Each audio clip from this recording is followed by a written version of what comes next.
There's three things that are vital to the few controlling the many. One is to keep the many in ignorance of what they're doing. That is now being put right by the alternative media and the communication of this information. A second one is the population being kept in acquiescence, the many kept in acquiescence to the few. That's the next one we need to sort out. Stop acquiescing. We need to come together and have a mass, non-violent, non-cooperation campaign the world over in which we refuse to cooperate with our own enslavement. Because only if we refuse to cooperate with our own enslavement is it possible for the few to do this to the many. And there's the third thing they absolutely desperately want. And that is divide and rule. They cannot do it without that. And look at it. We divided as a world on the fault lines, the manufactured fault lines of religion and culture and race and all the rest of it, and income bracket. And, you know, they're picking each section off while the other one looks the other way and says, it's not my problem. Well, a man said something like this after the Nazi years in Germany. First they came for the Jews and I was not a Jew, so I did nothing. Then they came for the communists. I was not a communist, so I did nothing. Then they came for the trade unionists. I was not a trade unionist, so I did nothing. Then they came for me, and there was no one left to speak out for me. That is what they're doing now. Oh, it's the Muslims. Let's demonize the Muslims. Let's demonize the poor. Let's demonize people with one bedroom too many when they're on benefits. Let's demonize everyone, turn the rest of them against them, and when the demonized ones have been picked off, then we'll come for you. This is what is happening, and we need to come together, open the heart, open the mind, irrespective of religion, race, I don't care. We are all one consciousness having different experiences.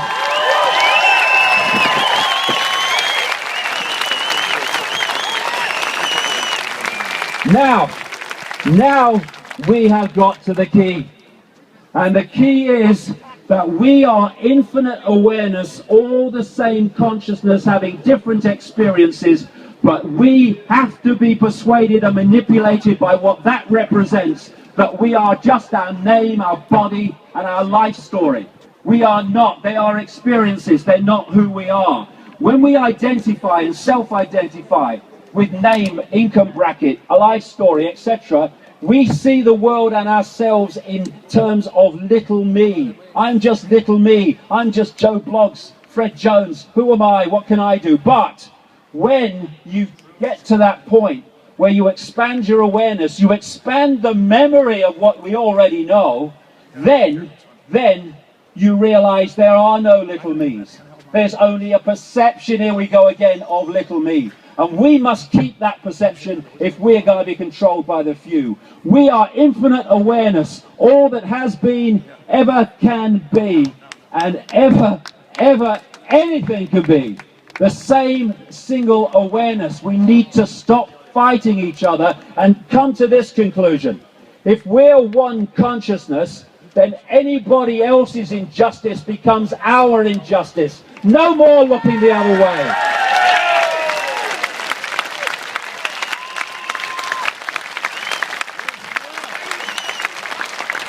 You know, it's so simple.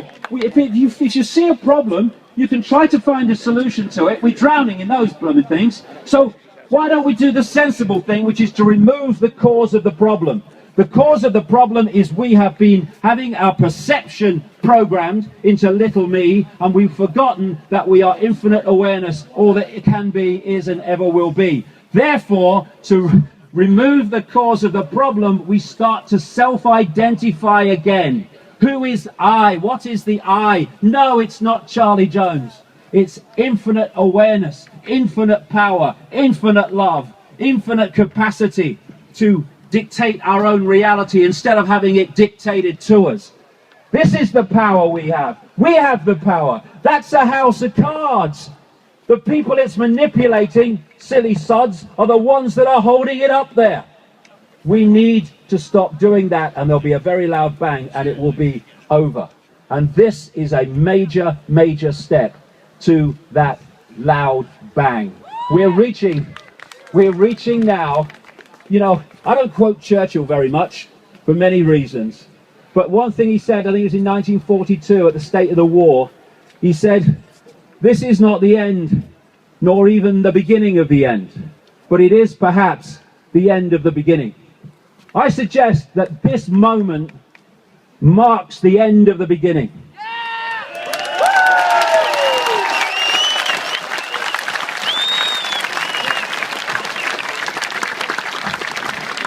And that beginning has been to bring vast numbers of people, and that needs to continue, my goodness, into an awareness that the world was not like they thought it was, and it's not run by forces that they thought it was run by.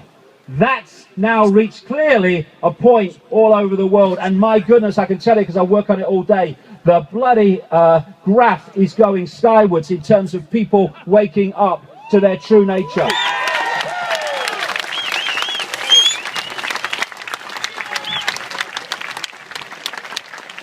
And now, along with continuing that, we need to go to stage 2. And that is to cease to acquiesce and cease to submit with that which we're now aware of. No more fear of authority. No more fear of anything.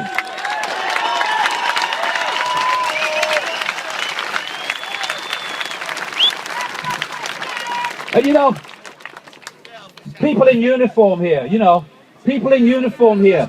You have children and grandchildren that are going to have to live in the world that I'm describing, and that which you are protecting. Not that it needs to be, we don't want any problem, but we don't do what they do there. We don't manipulate the world to more slaughter and more control and more imposition of the will of the few on the many. You've got to start to realize that you are part of us and start to break down those barriers and stop working for your children and grandchildren's own enslavement by keeping these people from the public eye.